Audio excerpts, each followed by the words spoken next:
What is good, people? You are now listening to the 49th episode of True to Size.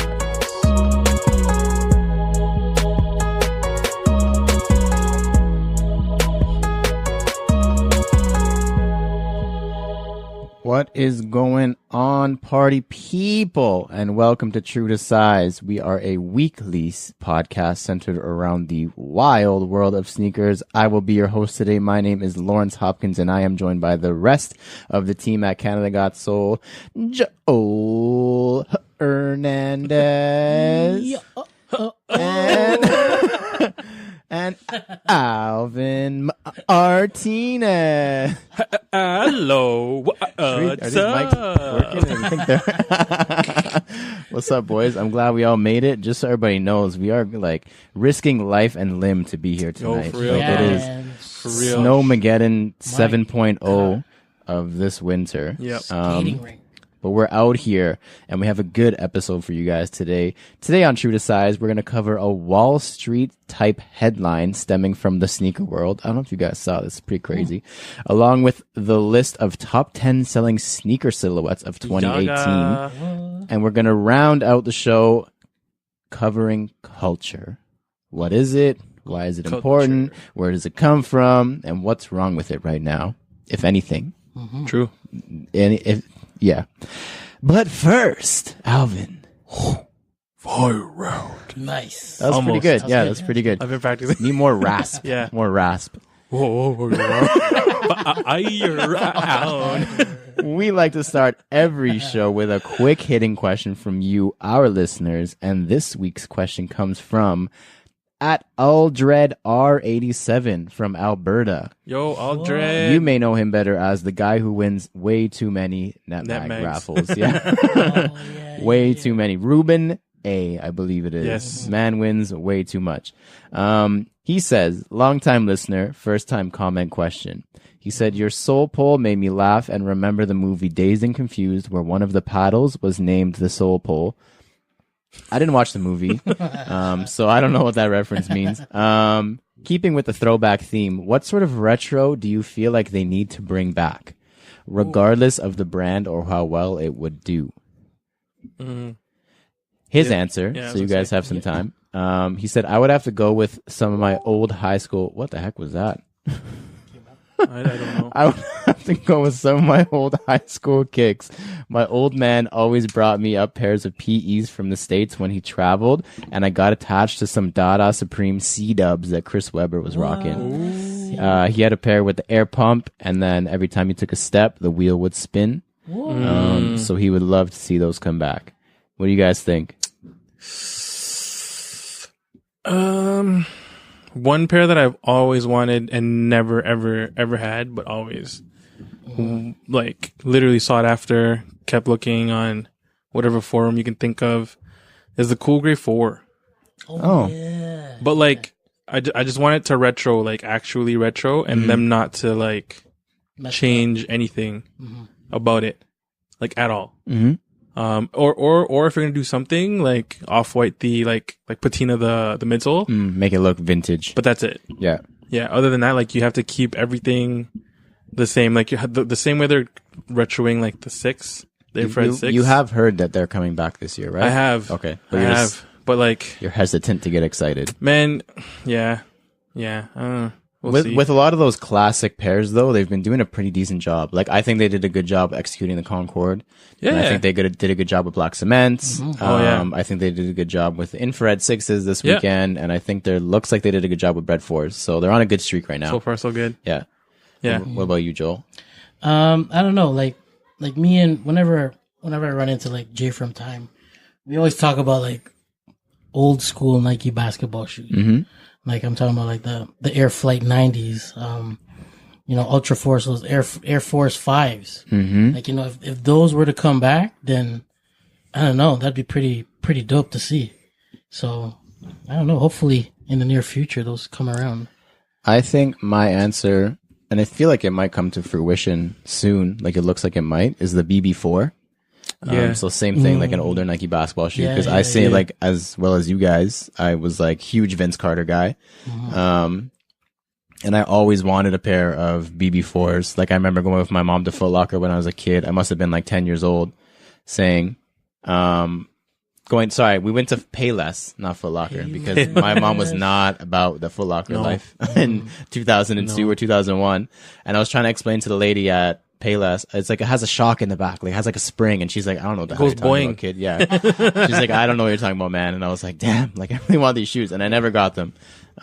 So that's what I would like to see come back in like a cool vintage Raptor colorway, like purple. Remember when they retroed like a bunch of his other shocks? Mm-hmm. Yeah, but not the BB. No, they did. They did the BB4, but they did it in like a navy. They did it in like a black and neon. Yeah, I want like a USA colorway. Yeah, the navy one was the one he dunked over what's his face in the 7-footer. Yeah, but I want either red or purple. So if anyone out there has a BB4 in red or purple, I will pick that up from you. Like the white, silver, and red? Yeah. Yeah, or a white and purple to go with the dinosaur jersey. Yeah. Please.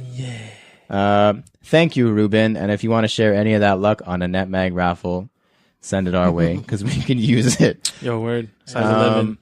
If you would like to submit a question for the fire round and have us answer it on the podcast, please shoot us a message on Instagram or email us at canadagotsoul@gmail.com. Next up is the CGS picks. Each week, we all pick an upcoming sneaker to analyze, dissect, and give our thoughts on. Then we decide if it's poop, scoop, whoop, diddy-doo, whoop, doop, doop, or Alvin's favorite. Just cute. Just cute. We'll start with Joel this week. What do you got? My pick was the upcoming Jordan 1 OG Defiant Couture. It's like you're a Lux boy now. Yeah, man. Like I saw this, I'm like, let's talk about how doo-doo this is. So I don't know. We were just talking about it just before the pod, and I was like, man, that would probably be cooler if it was like in like a red and black upper with the black bar. Kind of thing. It was being blocked out. Yeah, sort of like the band, commercial, like back in 87 or 84 or 85. Something like that. But yeah, I don't know. Like I've seen like a lot of pictures coming up on Instagram of like, how like customizers would like mess around with the red bar, throwing up Supreme in it and stuff like that. So I don't know. A lot of I guess a lot of play can go into it with customizers, I guess. Yeah. But I don't know. It's a doo-doo. It's a no cop. Does a poop for you? It's a poop. I just looked at the comments really quickly while we were talking about it on the Sneaker News article, and somebody commented, so it's a Cyber Monday one with a red streak. No thanks. And now it's ruined for me. If I didn't like it before, now I really don't like it now. Oh yeah, that's so true, bro. It really is. Worst. Like the sale midsole and outsole is pretty dope, but that's about it. That's where it starts and ends, pretty much, I think. I agree. Unless there's some crazy extra that we don't know about, which I doubt there is. It looks like it's almost patent leather on the upper. Like, it's shiny. Yeah, sort of. I don't know, man. I don't know. Yeah, it's not so good. I mean, it's couture because it's ugly. Or I guess it's because different. It's couture because, like, the fashion, they got, like, those red streaks on their eyes, those red bars on their eyes. Are you thinking, like, Zoolander? Is that what you're basing this off of? Like Zoolander kind of thing, dude. Right? You know what I mean? That's about the extent of my fashion knowledge. So, but I don't know. I guess if people want to scoop these, they drop February 23rd. They go for $175 US. But if you do scoop it, just know Joel won't like them. No. So, I mean, that's kind of already you're in the negatives. Alvin, what you got? I got Draft Day. Kobe Bryant. Hey, Wiggins. Hey. Yeah. So I got the Kobe Bryant Pro Tro 4. The Draft Day. This is dope, man. I'm honestly like really, really excited that they're getting into the 4. Yeah, you love the 4. 4, 5, and 6 are like, I feel like when you started going low cut. Yeah. And man, like, and just the silhouettes themselves are like sexy. So the colorway itself is dedicated to how he was acquired by the Lakers. So essentially what he did was impress the Lakers during the summer leagues. And then, so the Lakers wanted him. So what they did was they traded the rights to Vlade Divac. Pretty fair trade, to be honest. Yeah. It's pretty even. Around that time though, Vlade was the man though. So essentially, like the Lakers got the Hornets 13th overall pick, which is crazy, man. Because Kobe got picked 13th. I didn't overall. realize he went 13th. That's wild. That's it. That's crazy. And it's Kobe, like one of the goats. One of the goats. You know what I mean? But damn, that was cool. And yeah, so it's a homage to the Charlotte Hornet colorway, and it's cool because it's got the date on the back heel. Saw that, yeah. And it's also on the insole as well. Is that the date he got drafted, I'm assuming? Yeah. Yeah, 96. Cool. 96. That's crazy. I was 4. Damn. Wow. 4. I was 9, bro. Damn. Yo. I was old. True. So these are set to drop on the 15th. This weekend. So if you're listening to this on Friday or yesterday, it's a price mark of US 175. 215 Canadian. Yeah. These are cute. They're cute? Yeah, man. These are cute. I don't know if this is specifically a colorway that I would purchase.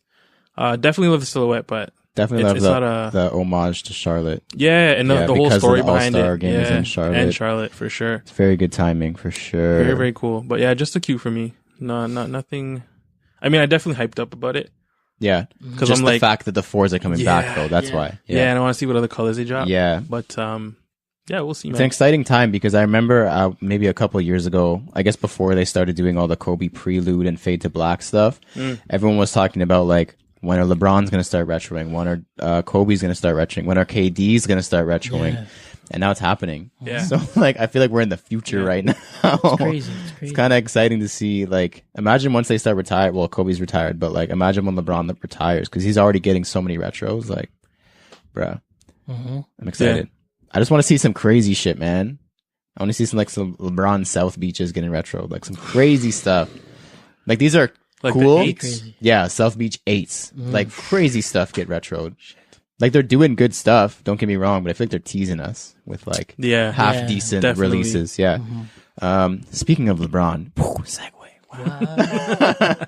My pick this week, although I do hate LeBron, is the Watch the Throne LeBron 16. Oh, yeah. Do you guys see these? Yeah. I like how they're keeping that color scheme, though. Yeah, like man. Dope. So back in 2011, when Watch the Throne came out by Jay-Z and Kanye, I didn't go to that tour. I'm so fucking mad. They'll retro it, don't worry. They released the LeBron 9, inspired by the tour and inspired by the album art. And it was a PE only, like family and friends, couldn't get it anywhere. The jewels on the laces were like handmade or something. I remember watching a special on that. But now images have surfaced of a LeBron 16 in that same colorway with the big ass spiky lace locks. Yeah. So there's a couple rumors swirling around them. They're not sure if it's an all-star drop because it's rumored to drop this weekend, or if it could be like a LeBron watch scenario, what they did last year. Oh, yeah. But I'm just hyped, man. Like the LeBron 16 aesthetic wise isn't the best for me. But these are definitely a possible scoop. We'll call it cute for now. Yeah. Just because I'm really excited and I love Kanye, as everybody now knows. Yeah, definitely possible scoop / cute for me. Yeah. It is now time. Oh wait, I lied. See, I almost missed it. I knew I was going to miss it. I have a bonus for you guys. Nice. Because it's All-Star Week, I want to know what the CGS squad would pick from this week to pick up. Like, what's your CGS pick for All-Star Week releases? Anything. Like, you get one pair. Whatever's dropping? Yeah, from this week. The 6s. Yeah, that would be your pick? Yeah. 6s. You too, Joel? Yeah. Well, what else is dropping? Yeah, aside from like... Let me take again. We got Blue Chill, those patent leather UNC ones. The day after is Turbo Green ones, which I know you like. Yeah, those are... And then the day after... You are copying it? I didn't say that because I'm going to copy because they're cheaper than... The day after that is Infrared 6, and then I think that's when all the Nike basketball stuff's coming out, so you have that. Kyrie 5... What are they on now? Kyrie 5? 6? Kyrie 5 Rocket collab. And then they have the all pink KD, and then they have the Hyper Adapt BB, and then there's the all green Curry, and then there's a bunch of stuff this week, man. It's crazy. That Ant Pearl KD. Ant Pearl KD 11, yeah. 10? Those are cute. 11. I can't keep up anymore, man. 11. So you're going with infrared? Joel, you too? Yeah, Infrared? me too. Yeah. Yeah? Yeah, the runner-up was going to be the Curry. I love that Curry, man. That Volt is It's just... so sick. Yeah. I think my pick is going to be the Hyper Adapt BB. True. Just Those are cool because too, man. it is cool, and if I'm assuming in Historic. this philosophical fantasy that we're talking in right now that the shoe we're picking is free, so that's why I would pick that shoe, because I would never pay that $5 for that shoe. Oh, is that what they're going for? $450? I don't even know. It's think it's going to be so- upwards of 5, I think. They haven't I think announced I saw pricing 450 anywhere. US. Yeah. Somewhere. I saw Somewhere 450 US. astronomical that So I it's could like never justify for a basketball shoe. 550 Canadian. Like, bro, we play in a dusty gym on Thursdays in an elementary school. Like, if I pull up in an auto lacing $500 basketball shoe to that run, like, I'm gonna shoot myself in the face. Like, there's no way I could do that. I might as well just wear my Supreme shooting sleeve and then like a hardwood classic basketball jersey. Yep. Like, and just Don shorts. I did, I did see them in person this week though. And they are really cool. I will give it that. Those are cool, yeah. They're very cool. Like Are seeing, they comfy? Like, how do they feel? so I tried on the Hyper Adapt and the Adapt BB. The basketball version is definitely a lot more comfortable. Like you can feel the cushioning. You can definitely see the advancements that they made in the lockdown of the shoe because it's performance. It's not a comfortable shoe. Like it's not a React or anything like that, but it's a decent shoe. Not yet. Not yet, yeah. But I was saying this to my friend earlier in the week. I think I would go with the Hyper Adapt, the first one. Is what I think I would think go that one's for. more wearable. That's as exactly well. why. Yeah. Like I said, I would never, if I did end up paying the $5 million for the BB, like I'm not going to play ball in it. No. So where am I going to wear it? Like aesthetically, the Hyper Adapt, I Yeah. think is a lot easier to I wear. agree. Yeah, that was the bonus I had for you guys that I almost missed. Now it's time for This Week in Kicks. This is the part of the show where we discuss the current headlines and happenings in the world of sneakers. And this week we have 4 items on our agenda. The first one comes from Alvin, actually. He showed us this one. Is Don C working with Nike on the KD12? It sure looks like it. So in the latest episode of ESPN Plus, the ESPN Plus original series, The Boardroom, Don C hinted at what he's been working on with Nike. He said, I'm working on the KD12, the stories that we're telling, the sauce that I think I can add. I want to, sauce. I want to tell some stories about KD's inspiration, things that he's into, that we can now message through the product. So I don't know if he's designing it. Doesn't sound like he's designing it. It sounds like he's going to work on some cool storytelling and colorways and execution. Yeah. Because the same guy has been designing KDs for like, I think since they started. That's pretty cool. They're clearly reaching out to more and more like designers and like streetwear heads for this kind of stuff. So, And I trust just Don. Like he always gets the non-hype silhouettes Yeah. agree. and like Yep. and Does absolutely his thing. kills them. Like the twos, like the quilted on like the twos. both colorways. Yeah, What? Crazy. I agree. I do. Like I said, I like that they're reaching out to more and more designers, and like they're listening to the people. Like the people are saying, we want these people on the stuff, and they're doing it. I feel like you can make it more like streetwearable. Definitely, because that's what they used to be. Like back, 2010, 2012 times, like Nike basketball was people wearing in the street. That's why they made so many LeBron 9s. There was like 100 different colorways of LeBron 9s, and they were Every all basketball worn. team Yeah, had a colorway. exactly. There were so many releases, and they all sold out because people were rocking them with like jeans. And I think they're trying to go back to that. We've mentioned it so many times that it seems like basketball is coming back, and this is another showing of that. Next up, another one from Alvin, actually. The list of the top 10 selling sneakers from 2018 has been released. Did you guys go through it? Or, Yeah. Yeah? Yeah.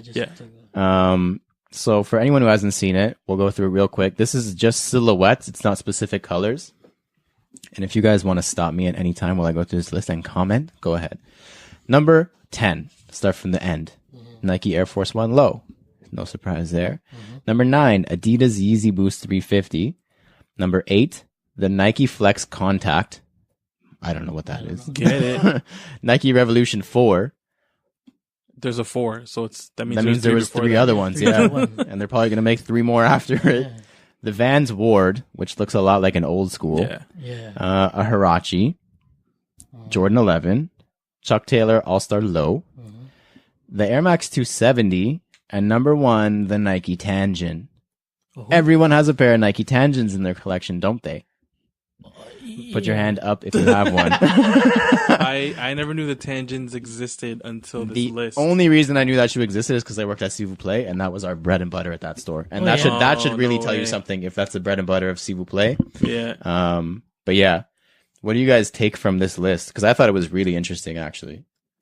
I feel like it's showing us that even though the whole sneaker community seems like bigger, it's still not as big as a general pop. It's not. No. I'm glad you brought that up. You know what I mean? It has a lot to do with what we're talking about later. Yeah. Yeah, I 100% agree. Totally agree. I was kind of surprised to see the 350 V2 on the list, but it also shows you how many pairs were released last year. Yeah. Like it showed, like, I mean, like we always say, Kanye said he wanted everyone to have a pair. And if it was number 9, I think it was on the list, like that's wild.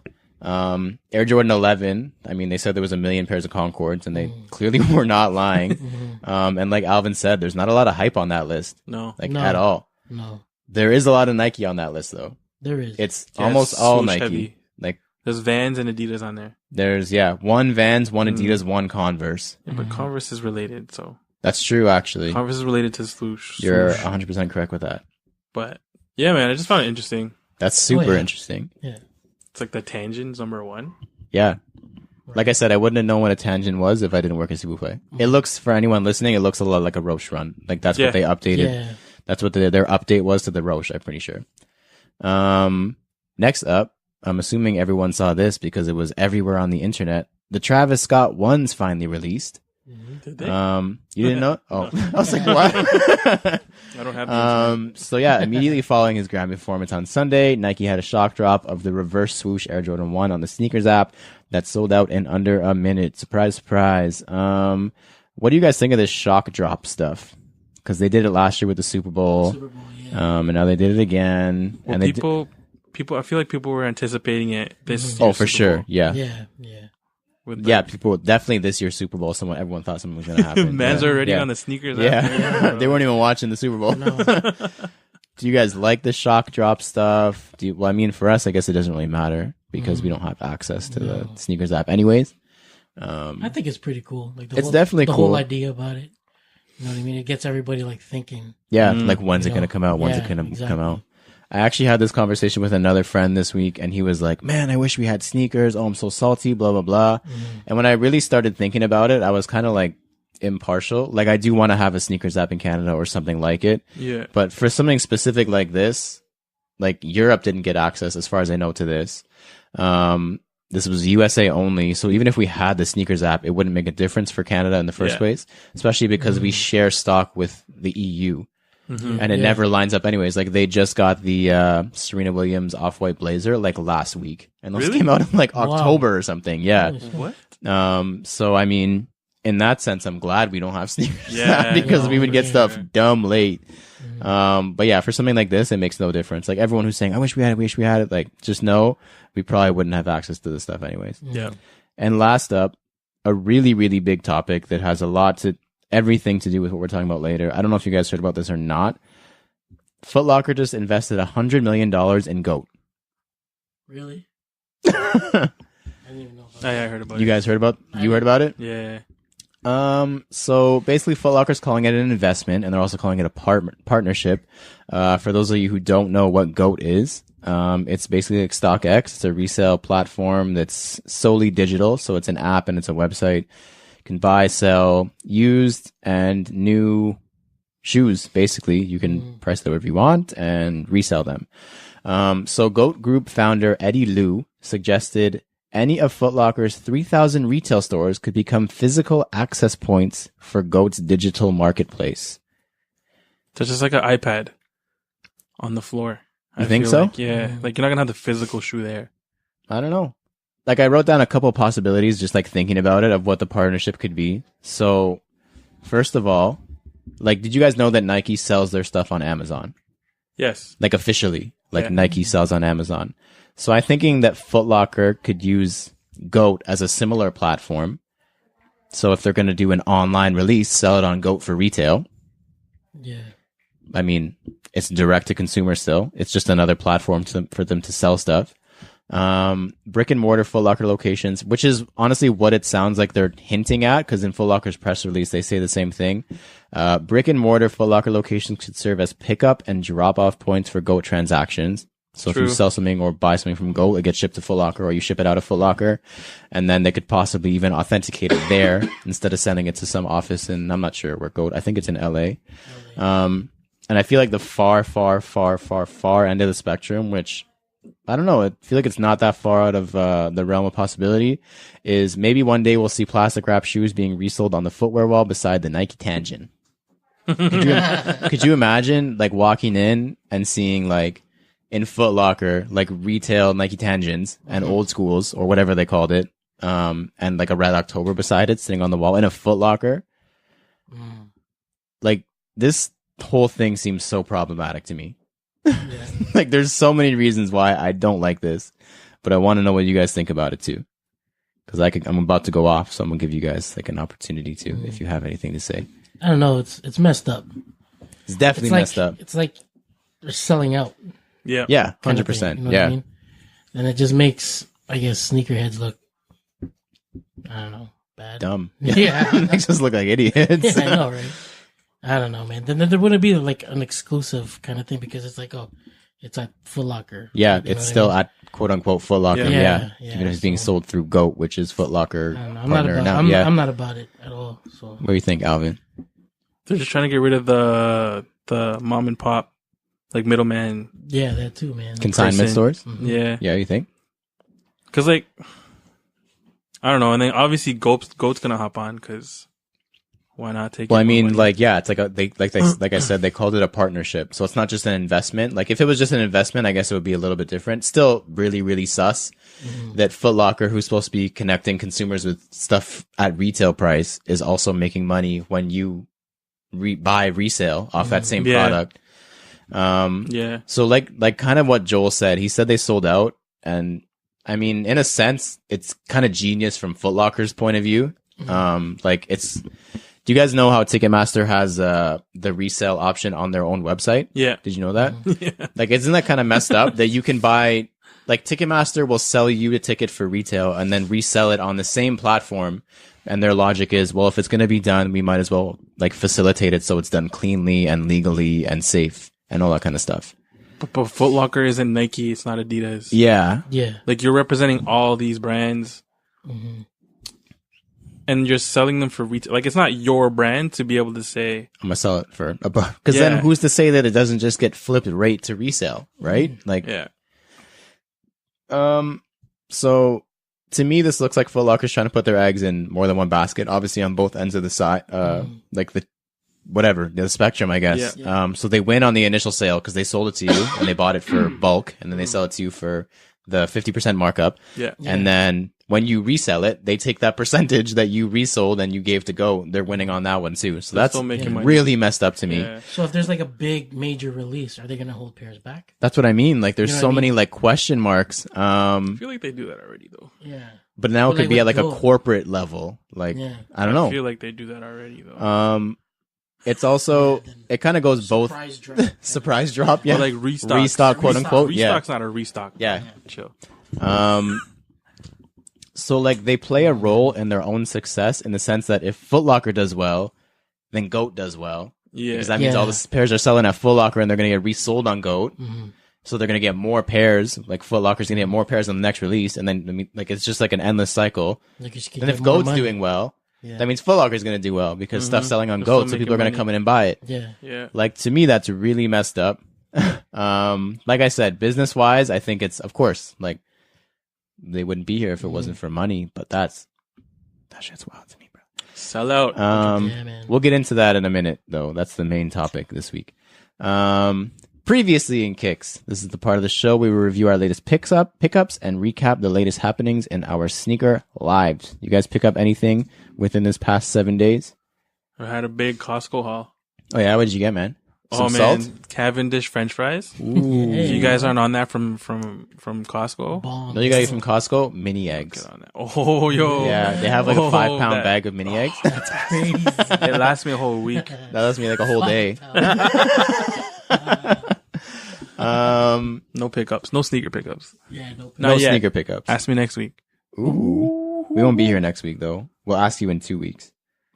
Side note, guys, we're taking a break. Just Yeah. a week break. Just a week off Just because To- our next episode's the 50th. to And we rev want to... up Vince Yeah. Carter style. We want to... Yeah, we want to get that slam dunk, like 50 for you guys. The only thing that I received this week from Under Armour actually was the Unstoppable collection. So it was a care package which had some dope stuff in it. I'm actually wearing some of it right now. So it was cargo style pants with like a drawstring at the bottom, and then a crew neck, and then like a windbreaker jacket, and also a pair of Hover SLK Evos, which is like a super sleek Those are sleek, Hover. yeah. And like a rigid outsole too. Like it almost feels like it's meant for outdoor running kind of, specifically. Yeah. That's dope. But yeah, the collection is super dope. It's available now on underarmour.ca. If you guys are interested in it, you can check my story. It should still be, well, not by the time you listen to this, actually. Don't check my story. Don't check the story, guys. Check out underarmour.ca. It'll be up there. You can match it with your Curry 6 Koi All-Stars, because those are dope. Next up, errors, edits, and e-messages. Shout out to Line and the Pick At, because once again, we might shout you out Yeah. every single time we We say should. that. We should. We're pretty smart guys, but from time to time we make mistakes. So if you catch us slipping up, hit us in the DM and we'll let the world know that we goofed. Yeah. The only thing that I have this week is from JB aka Josh from Dirty Bird. Brother Josh. So this is still, it's been an ongoing feud now, pertaining to the Jordan 1 Phantom. Basically, is it white or is it sale? He hit us in the DM and said, I swear the first leak color codes were white. Then as soon as I heard you guys mention it on the pod, I saw this, and now every post I see says sale in the color code. That just goes to show that whatever we say We comes know to fruition. everything. He-Man tried to jump in and say he had an error, and now it just turned into an e-message right then and there. Nice try, Josh. Don't check us. But you need to come on the pod, though. You do need to come on the pod. We need We're you gonna on the have pod, bro. a Dirty Bird night and do the pod down at Dirty Bird for sure. If we can even manage, because we're just gonna hear Oh, yeah. Him and Aaron, too. you're just gonna hear us Our brother eating the whole Aaron. time. Yeah, what's up? Thank you guys again for that. Yeah, for real. That was super fun. Yeah, man. Those festivals were so good. Oh my god. Shout out to Brian Butler Cooks, man. Yes. Shout out. Crazy and good Dirty food Bird. and like Dirty Tio. Bird and You all guys that are stuff. Crazy. Promos. We got a contest. Tell them about that, Alvin. Ooh, the New Balance. Oh, sorry. So, we, CGS, are giving away the Sneaker Freaker X New Balance 997. Essentially, it's like a history book. Literally anything about 997 is in that book, and we have one for you guys. And all you have to do is literally put on your New Balances, take a picture, post it on the Insta, and hashtag it CGSX New Balance 997. Ash. Acha. Acha. Itchy. Thanks again to New Balance for those books. Yeah, man. Those are super man. cool. And it's not just a book. It comes with like, well, did we decide what they are? Patches? Or a sticker say or a patch? None of us has opened Pickers. today. I don't want to take it out. It's too The cool in the pickers, man. packaging. It's the patches. Patches and stickers. And a poster. A really Oh, big that poster was Yeah, that crazy. poster was pretty Super sick. dope. On to the main discussion. Culture. So this, like I said, stemmed from that Foot Locker investment in GOAT. And like I said before, business-wise, it's genius from their point of view. Oh, yeah. Like on the stock market side, perfect, good for them. I think they're gonna make a lot of money with that. But the whole partnership seems really bad for the culture. But obviously, like, culture isn't even their concern. Like, they don't care. At the end of the day, they just care about making money. So just right off the bat, so we can get a frame of mind behind this, what do you guys, like, how would you define culture, sneaker culture? Like, how would you give it a definition or explain it to somebody? Like, if you were in this boardroom with these, I'm assuming, old white guys talking about, like, this is a bad idea for the culture, and they were like, but it's good for money. How would you explain the culture is blank? I feel like it's young white guys right now.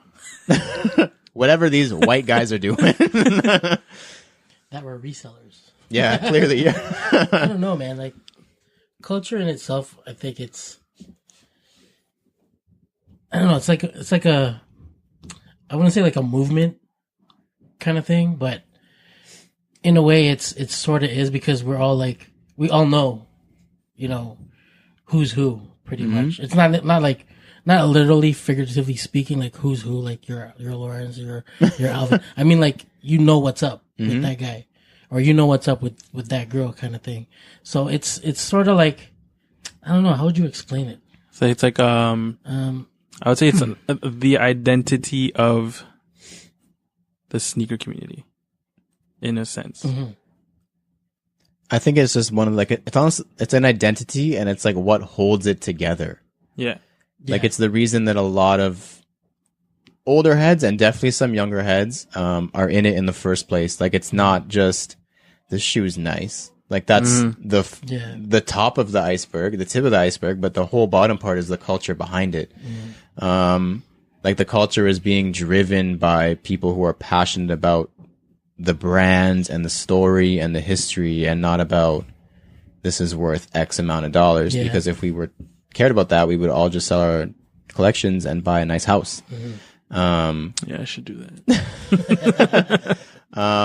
So, and I think it's kind of an ever-changing thing, and it kind of means something different to a lot of people, but at the end of the day, it's all very similar in what it means. Yeah. So what does it mean to you? Like, where does it come from for you? Like, where does it come from for you, Joel? Like, where did the culture start to manifest itself inside of you, and then where did it grow? How did it grow? Yeah, the way for me, because as a young buck, you're still a young buck. You know what I mean? But like taking it back, there's a younger buck. It all revolved around music for me, and for me, it was like all about like hip hop, and hip hop drove like the sneaker culture, because whatever Run DMC had on their feet, that's what you had to have to look dope, or whatever Eazy-E had on his feet. Like if he was rocking Jordan 3s, you gotta rock Jordan 3s, kind of thing. So it's that revolving door with like sneakers and hip hop. It's just so intertwined together, kind of thing. So I don't know. It's just there. Like if there's hip hop, it's there's sneaker culture involved in it. So yeah, I agree. So for me, that's the beginnings for me. That's the root from where it all started for me. And like, how is it transformed? Because it doesn't stay static. Like, it obviously moves and transforms. So it's definitely like, what does it mean for you now? Now it's all about like pretty much like hype. Yeah. Hype drives it. Yeah. You know what I mean? Like, music obviously still, but like the whole hype behind it is driven with hype. So. And what about you, Alvin? Where did it start or stem from for you? It definitely stemmed from my fanboying for the GOAT. That's the GOAT. LeBron? You like LeBron? No. I said the GOAT. Tom Brady fan? Michael Jordan. I mean, comparable. The Very NFL. comparable. Yeah, The NFL is Michael Jordan for sure. 6 rings, baby. It definitely stemmed from him and wanting to play like him, and me being a child. Obviously thought if I got the shoes, I could can dunk on anybody. Dunk on mans, bust a fadeaway. And then obviously as I grew up, it definitely turned into more of like a hip hop thing, where seeing like my favorite hip hop artist rock like a certain sneaker was like, oh, dope. I need that. Like literally for me, especially like in the Kanye Cudi era, seeing him in the 3s and 4s. I mean, yep. With the leather jacket and the faded denims, like, come on, dog. 100%. On that police car? On the police car. In the All the Lights video, bro. That's like entrenched in my mind, bro. That's entrenched in my mind. Wow, he's wearing black cement 3. Yeah, and then like the snippets of him and of Kanye and what was his ex's name? Oh, the stripper. Amber Rose? Yeah, Amber Rose, when they both were like when they would match his sneakers. Yes, yeah. I wasn't really looking at the matching. I was more looking at Kanye's like outfit, but. And Amber Rose. I mean, damn, yo. She could have worn any kind of shoe. I was straight. And what do you think, like I asked Joel before, where do you think it is now? Do you agree? Like, you think it's just hype? Like, do you think there's other things driving it right now? Or you think it's a culture of hype, essentially? Yeah. I mean, Obviously not nothing. for everybody the same, but like the Yeah, like predominant- for yeah. now, for right now, it's like hype and price point. Dollars and cents. Yeah, dollars and cents. Like if it doesn't have like a collab connected to it, or if it doesn't have like I feel like if the value isn't up there either, people don't want it. Very true. It'll sit. Like for me, obviously I'm a little bit younger than you guys.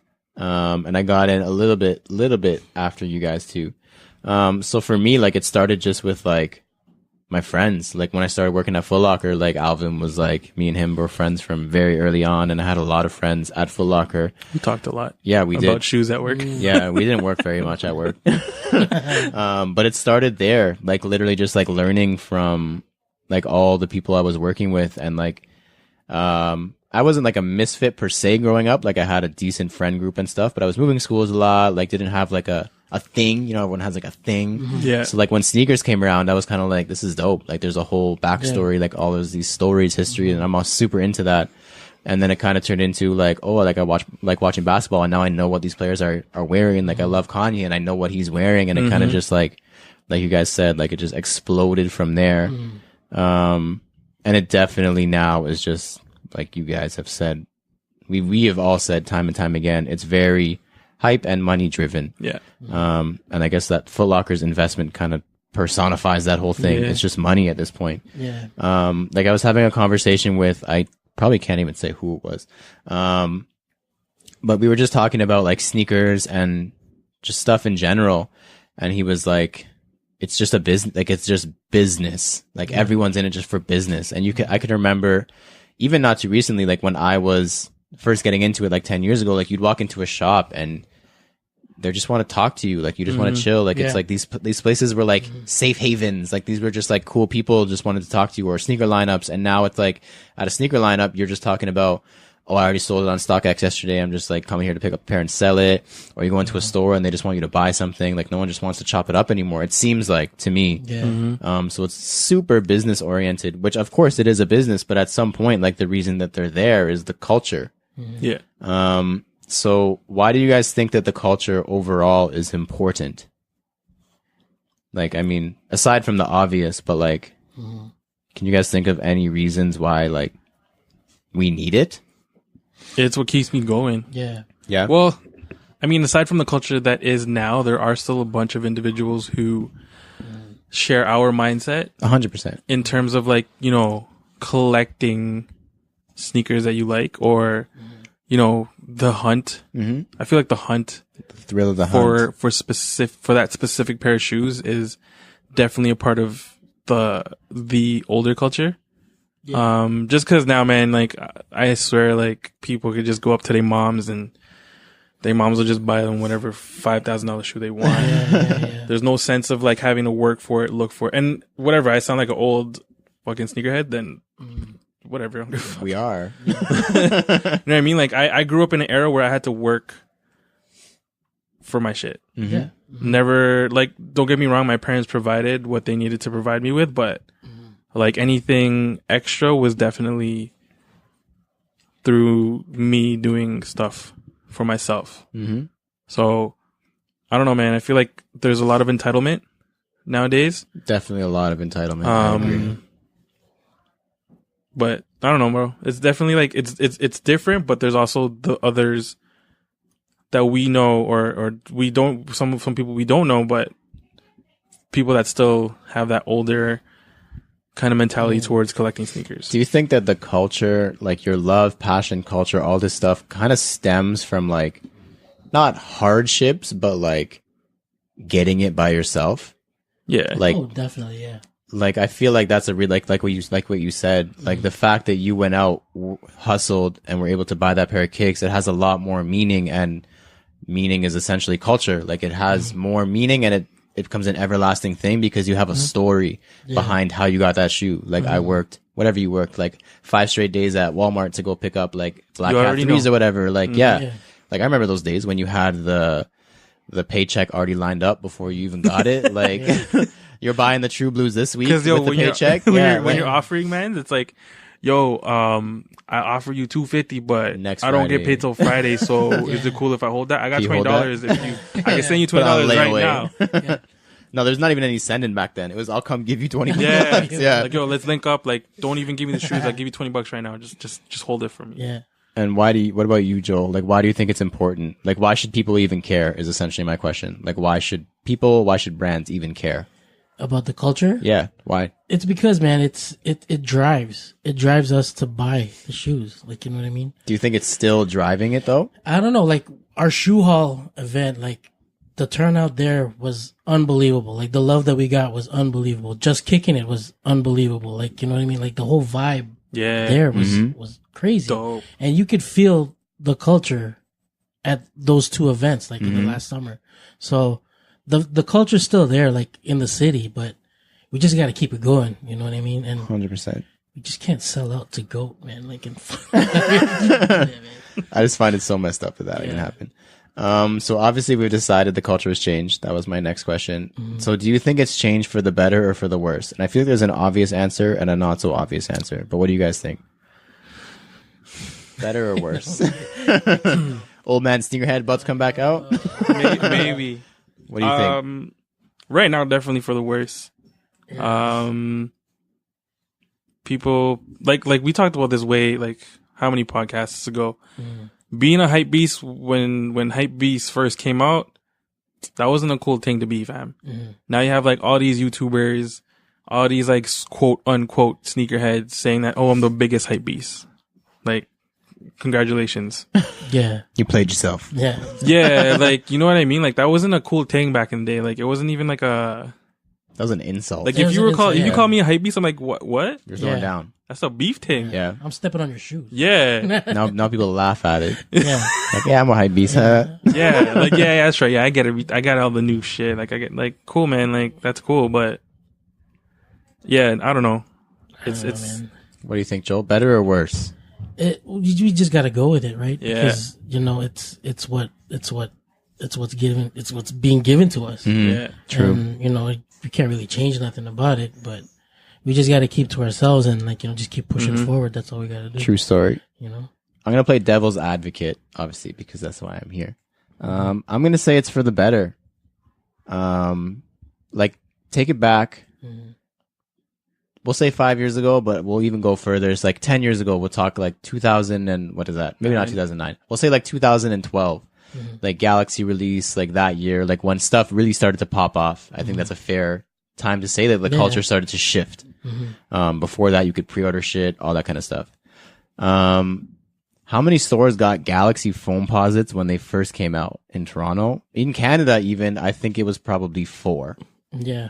Now we're talking 2000 and whatever year it is, 2029 or whatever. And like, there's how many just regular boutiques in the city now? There's like at least 10. They get releases on a consistent basis. Like there's, if you go to Yonge and Dundas, you can like literally spit from the middle and hit like 12 different stores. Yeah. And 10 years ago it wasn't like that. And that's because the culture has shifted and because people are putting so much money into the brand. They're getting money out of it by reselling it, but they're putting so much money into these brands. And because it's become so widespread and mainstream that there's access like there was never before in Canada and specifically Toronto. I don't even want to say Canada because a lot of places in Canada got shit on. Like, sorry, Calgary and Vancouver. Like you guys are having really bad and Montreal. But yeah, like I think that access and that kind of stuff, like we have a Jordan store now. Like that, there's like what, 3 in the world? Like that's wild. Yeah.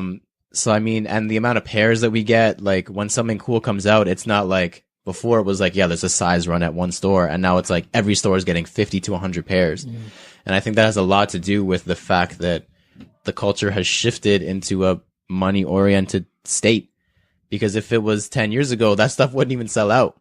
Can you imagine getting that many pairs? Like when we worked at Foot Locker, if we got like 50 pairs or something, we were like, whoa. Now Foot Lockers are getting like 150, 200 pairs of almost every release. Yeah, man. What do you guys think? I want to fight about it. It's like, it's saturated. Yeah, it is. Like, I can't remember who we were talking with, but it's at a peak. You think so? Yeah. It's like up there. Like it's at a, like literally everybody's a sneakerhead. It's true. Everybody. Which, I mean, hey, man, if you want to get into it, but get into it properly. For the right reasons, quote unquote. Yeah. Yeah. Yeah, right, quote unquote, around the right reasons, because everyone's got their reasons, but, yeah, man, I don't know. It's not no longer like a niche. Yeah, it used to be like, Community. I think Joel says it all the time, it used to be like an underground thing. Yeah. Yeah, and now it's like you said, kids asking their parents for $300 so they can go buy a pair of Yeezys. Yeah. Like, if I ever asked my mom for $300 for a pair of shoes back then, she would have been like, for how many? Yeah. What do you mean You're getting 300 Like, pairs of shoes? Are you or gonna what? get exactly? One Yeah. shoe? Yeah. Right.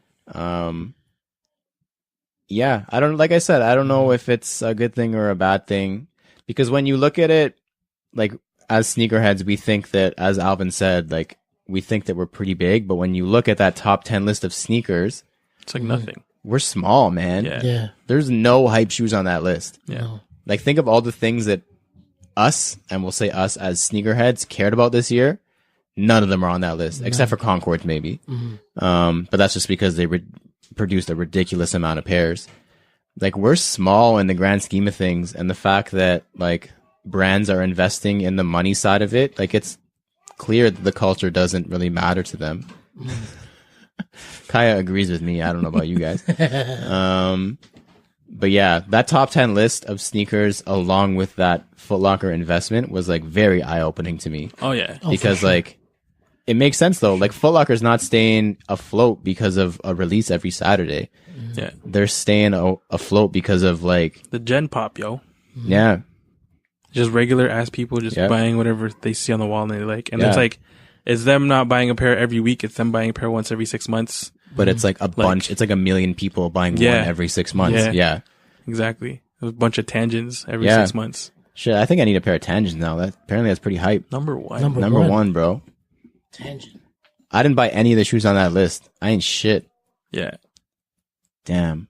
I don't even own Tangents, man. I'm nothing. No, but I feel like I also see, so back to the culture thing, I also see kids kind of going retro in terms of like not, because like there's so much hype around these certain shoes that I've seen a few kids just try to be different, Agreed.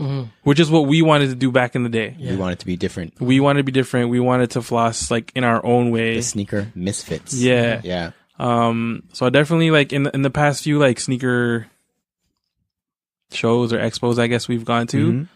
I mean, looking on the feet and then, cause for me, I always look from the feet up. Yeah. So when I see like a pair of Cardinal 7s and I look up and it's like a 12-year-old kid, I'm like, oh yeah. shit. You're like, damn. Yeah. Like, yo, what do you know about Cardinal 7s? And it's kind of cool seeing that though, just because like, For sure, man. you know what I mean? It's like he's appreciating the older stuff that doesn't necessarily have too much hype on it. This But- kind of goes into like a upcoming question, but that was like perfect. Like, think about like Sean Witherspoon as like a perfect example of this. Like, he is literally like culture, like it's coming out of his body. Like, he exudes culture. If you slice him, culture will fall out. And he is super into the vintage stuff and the Yeah. older stuff and like what I mean. really non-hype stuff, to be honest. Like, most of the stuff he wears is like whatever, like older Air Max release or whatever. And vintage is like a huge, crazy wave right now. Yeah. So hopefully that can get spun around. Like, I'm not saying it's quote unquote going to save the culture, because it doesn't need saving. Like, it's No. clearly doing perfectly fine. Yeah. Like, we're getting more shoes than we ever had in our life and everyone's making more money than they ever had. Yeah. But maybe spin it back to like, not everybody looking the same and everyone going out and trying to look different and everyone trying to like one up each other in the sense that you can't one up someone wearing the same shoe as them. Like, I don't know if anyone realizes that. Like, if you're listening, you're not going to one up anybody by standing in line for off-white ones, No. because 500 other Everyone's people gonna in that have it. line got it too. Yeah. Yeah. Like, you're going to one up people by going and searching for that older shit. So I guess it kind of leads into the next thing. Like, how do you think we can maintain it? Actually, even before that, do you think it'll flip back to how it was with storytelling and history and all that kind of stuff? Or do you think it's just going to keep going the route it is currently on? I don't think it'll fully go back to what it was. I don't think it can. I think we're at a point right now where the corporate world won't allow it. just because like they're releasing so many sneakers that again, it's like saturated. So it's like you got to kind of pick and choose which one you feel like. For us, like we got to pick and choose which one we feel is you know, like puts it over worth, the edge. Worth copying. So I don't think it'll. I mean, right now I see like, as opposed to just one sneaker culture, it's like multiple subcultures within the sneaker community. I can see that. But yeah, I definitely see that coming up. But I also see like the corporate side of it still blooming as well. What do you think, Joel? Is it going to revert back? Does it even need to? Like, I don't know, man. But I think it's all up to the buyers, like decision. Like, are they going to like look into the shoe? Are they going to like, you know, Google, you know, when did the shoe drop before? Or like, where did it originally drop? Or when did it originally drop? Or like, why? You know, or exactly. Or why? Like, you know, and to like when you Google a shoe, are you looking at like the whole history of like what was going on in that time, like with shoes, like in general, not just that one specific shoe, but like with everything else, like the style, everything. Like, are you doing that? Like, you know, I think it all comes down to that, like whether the buyer takes those kind of steps to like, you know, very true, get into that kind of culture, if you want to call it. You know what I mean? Like with the whole vintage thing. Yeah. You know, that shit takes me back. 100%. 100%, because I used to pop starter tags off of starter jackets, and I used to hang those starter tags, the medallions, off of the back of my starter cap. Damn. And that's how we would floss, like on Lakeshore, because that's how you show people you got bare starter. Yo, this guy's got a starter, like, you know what I mean? But he's got no jacket. But like, you know, but still, like, he's in a t-shirt. We would have those things dangling on our hat, and you know, that's, you know, when people would look at you, they would like, you know, double take at you and be like, yo, that kid knows what's up. Like, you know what I mean? It's sort of like that kind of thing. And when I see that kind of vintage feel come back, and it's like, you know, that gets me going. That gets me like, you know, looking back and, you know, like, yo, where can I get this? Or what shop, or how am I gonna, how can I get this? Like, you know what I mean? So I don't know. It all depends on like, do buyers do those kind of steps as well? Like, I don't know. That was like something really interesting that you just said. And I think it's like, in a nutshell, how the culture has changed. Yeah. I don't know about you guys, but you said like you would see someone with a starter thing dangling from your cap and you'd be like, this guy knows what's up.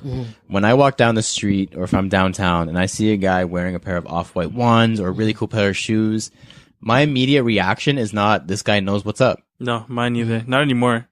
And I think that in a nutshell is like, the culture's gone. Yeah. Because if this was 2012 and you seen a guy walking with Galaxy phone posits, you'd be like, damn, this guy knows what's up. Yeah. And now it's like, yeah, this guy's a pair of off-white, whatever. Yeah. Like, you know, apparently now it's like, you know what's up if you're wearing like older shit. Yeah. Because the new stuff, I don't even want to sound hipster. It kind of sounds hipster now that I'm saying it out loud, but like the mainstream stuff isn't what's up in our side or our bubble, like Alvin said, of the culture. Like, because that's where we try to be different now. Yeah, exactly. You know what I mean? You're a sneakster. not hipster, sneakster. And then like what Joel said too, another like in a nutshell of how the culture has shifted. He said, "Are you Googling like to learn about stuff?" Yo, and like that was real. Like in the back in the day, that was what we were doing. We were looking stuff up. Like we're not just looking what's upcoming, and then you see what's upcoming. You're like, okay, True Blues, and you're like, okay, let's look back and see like. What's it all about? Like, what's how many times it's come out? Whatever. How did Mike wear them? How did Mike wear them? Like, what was going on? Yeah. Now, if someone's Googling something, they go on their computer, the link that they click is not Jumpman 23, it's StockX. Yeah. Yeah. How much it's going to go for. Yeah. Like that right there. That's like those two things, like, is like, damn. That's like, like, I want to know. I personally That's so scary to think about, man. Yeah. For real though. Like, who, I want to know who out of the millions of people who purchased Space Jams when they re-released with the 45, know why they're called Space Jams. Yeah. Or know why it's a 45, or where the 45 came from, or, you know, even know that there's a movie called Space Jam. Yeah. You know what I mean? Because when they dropped in 2009, I knew I wanted them from way before, like, when Space Jam dropped, and I was like, I need those shoes. Yeah. When are they dropping? Yeah, people were calling them Black Concords. Black Concords, what? Get the... Right? Like, come get on. out of here, dog. But, like, it's just stuff like that, man. Like, yeah. And it's not to say that you have to know every story behind every shoe, but like... You could just like something to purchase it. Yeah, you can definitely just like something off the wall with maybe it has a story, maybe it doesn't. But if you're influenced by something else other than the story, that's where it becomes hype. Yeah. If that makes any sense. Like if you're influenced by the story, you're like, damn, that's really cool. That's the culture. If you're influenced by stock X or shit, like I'm a floss on my friends. I don't even know what this is, but I know they think it's cool. That's hype. Like there's two different reasons behind ignorance, and one of them is good and one of them is trash. So getting down to it, what can the culture be maintained, and what can we do to maintain it? Like, is it even possible? Does it matter? Like our culture, I mean, like, does it need to be pushed forward, or does it make sense that it's a niche now? Because I think that the direction it's going, like you guys said, is like we all said, dollar and cents. Like, people just care about money, and if there's money in it, then it's going to remain how it is, 100%. Like the driving force behind the sneaker culture right now and in the future will be money and hype and dollars. Like, are we even needed at this point? I say we because we're just in that different bubble, I think. But like, do they need us? Do they care? Because I don't think they care. Yeah, but I also don't care that they don't care. No, 100%. You know what I mean? Like, yeah. But they could just stop dropping retros, and it wouldn't affect them. None of them were on the list except for Concords, but that's just one pair. They could stop dropping retros and just do a bunch of new shit, and they could just phase us out because we probably wouldn't be super into it. That's fine. And then, like, do you think that they need us? Yeah, I don't even know if they. No. I feel like a lot of people look up to Mayer. DJ Clark Kent. DJ Clark Kent. Perfect Pair. Thank you. Yeah, Perfect Pair. Ryan Swanger. I'll see you in a day when you listen to this, bro. So I feel like those guys are definitely older heads who are still into the new stuff. Yeah. They're quote unquote influencers, but at the same time, man, like when I see interviews with DJ Clark Kent, when he talks about the sneaker community, he sounds like we sound like him. Yeah. You know what I mean? Like that's an honor, to be honest. That's crazy. We sound like him. Like he's definitely like an older sneakerhead. But I mean, like, at the same time, like, man, like, you still need him in the new culture 100%. To be able to. I feel like anything that drops still needs validation from us. If that makes any sense. I agree. Yeah. And when you say us, you mean like the culture side of it. Yeah. Like the history side of it. Like you need to still touch something else. Like even when Off-White ones came out, it still touched a nerve with older heads because you're like it still needed deconstructed. It had a little bit of a story. It was super hype because it's Off-White and Virgil, but it touched Virgil us. Still had that story for he had it, and Virgil's like part of the culture as well. Like so, you're right about that. So you still need you still need us for validation, but at the same time, with us being now, I guess, like a subculture within a culture, the culture, and our culture being that like we still appreciate the stories, we still appreciate the non-money side of it, essentially. Exactly. I find that we do a really good job in terms of finding others like us. Not just us individually, but us as Canada Got Soul as a whole. And others find a good job, or do a good job of finding us as well. Yeah. The other way around. Yeah. Because we surround ourselves and people surround themselves with like-minded people. Individuals. Which is dope. Very true. So I feel like for us, if we want to uphold it and we want to keep going, we just got to support each other and continue to harness that. You know what I mean? Like, for sure. Because when that clique or group or whatever subculture is going to grow and grow and grow. It's kind of like a cycle, like I guess. Yeah. We're going to stick around. You know what I mean? And then we'll eventually influence the one or two. Like, it might not be as big of a number as a corporate culture of it. But we'll still influence the one or two people who will actually still appreciate our side of things. I agree. So, sometimes people just need to be introduced to it because we were just living it when it was happening. And now people who are being introduced to the sneaker game now don't know the other side of it. So it's not that their fault that they're ignorant to the fact that there's a story. They're just surrounded by individuals or the culture in general, like all the blogs and stuff, like are just talking Instagram, Twitter, Facebook. People still use Facebook. The Facebook. They're influenced in a not negative, but in a different way than we were. So I guess it just takes a lot more people getting out there and sharing their stories, and I think it can definitely not flip around because it's going its path and it's going to keep going that way. I'll be honest. So that's why I love this New Balance thing that we're doing. Oh, 100%. Yeah. Because it's literally bringing out the true New Balance heads. The contest scene, right? Sure. Yeah. Like in our community. Yeah. Some and of them feel are like low-key New Balance heads, too. They just Oh, kind of popped up out of man, nowhere. Like, what? Was it Falsey? Yeah, just out of nowhere, bro. What? Yeah, what's up, Falsey? Yeah, but that's cool, man. Like stuff like that. Like if we can have more stuff like that just to help bring out the quote unquote true heads. Yeah, man. That's dope, man. Yeah, man. That's why I got really man. amped. Yeah.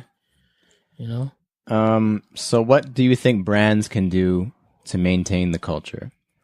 So obviously what Foot Locker is is to me a step back, not a step back, a step sideways into the wrong lane, we'll say. Not back, not forward, sideways, going in the wrong direction.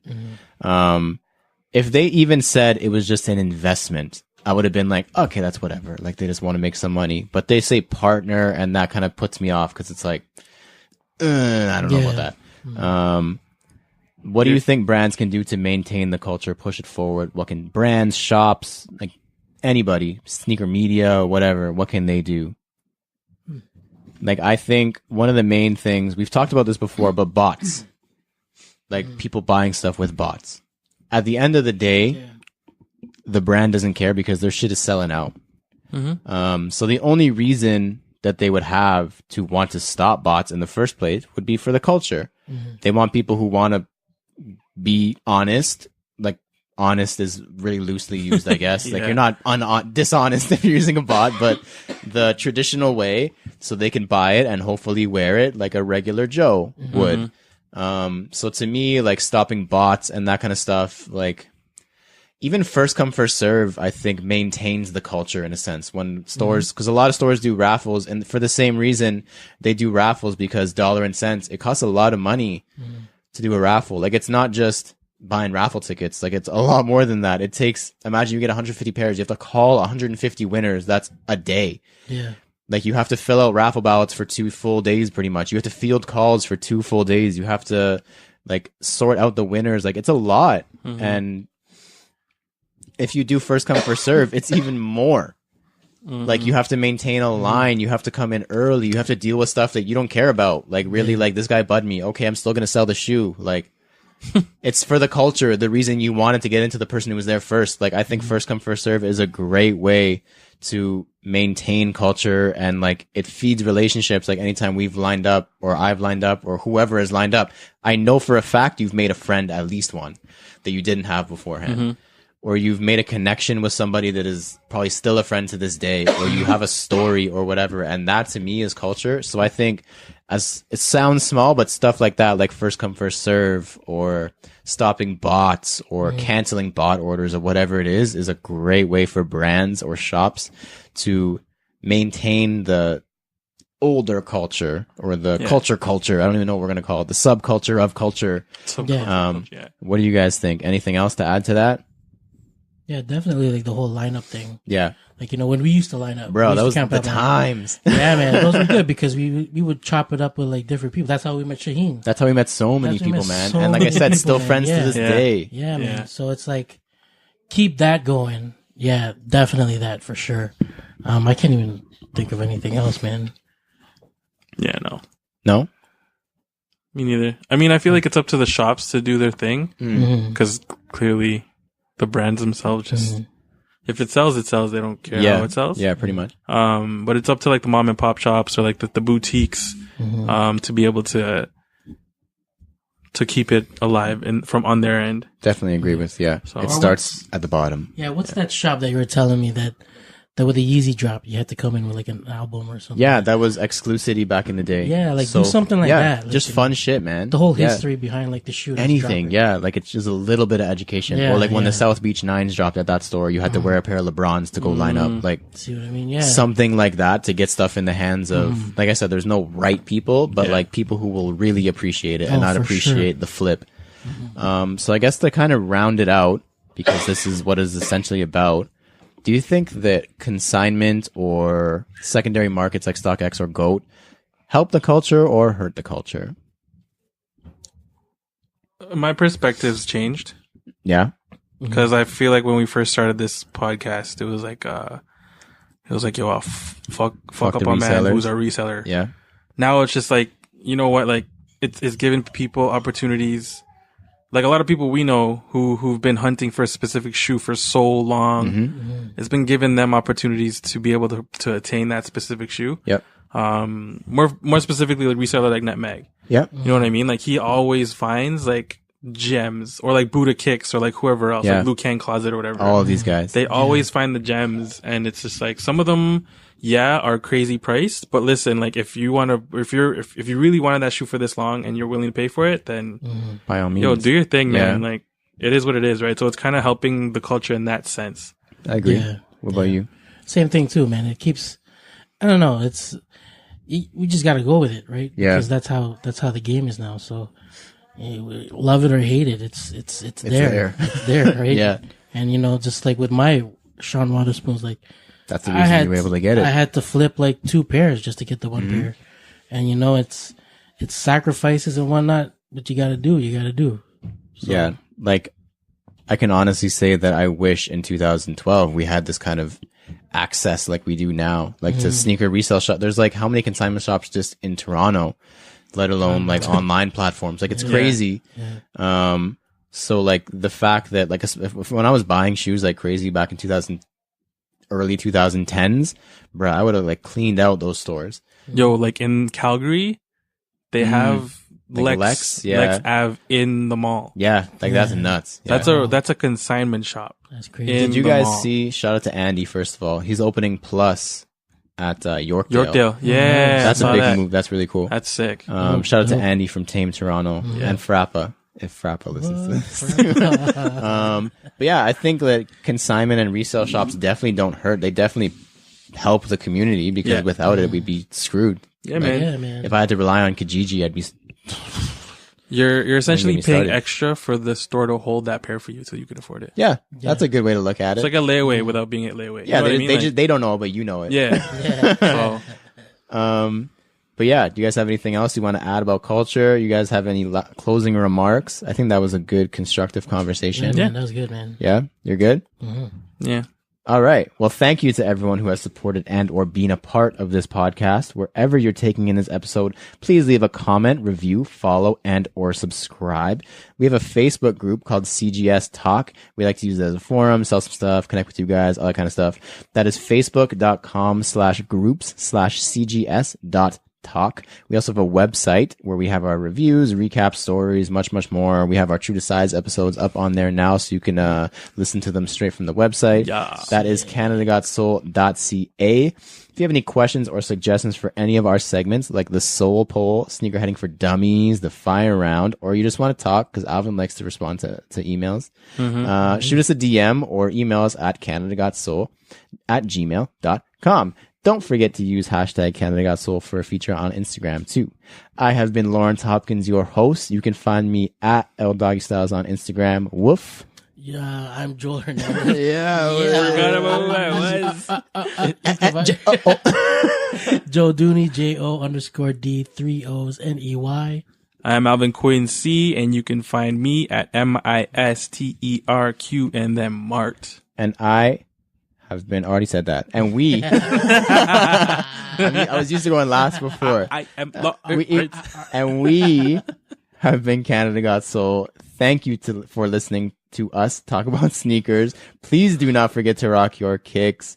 We have been Canada Got Soul, and we are out. Peace.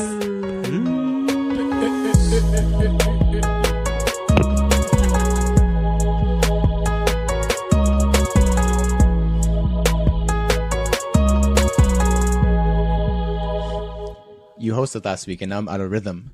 Trudy came out. Trudy came out. Damn.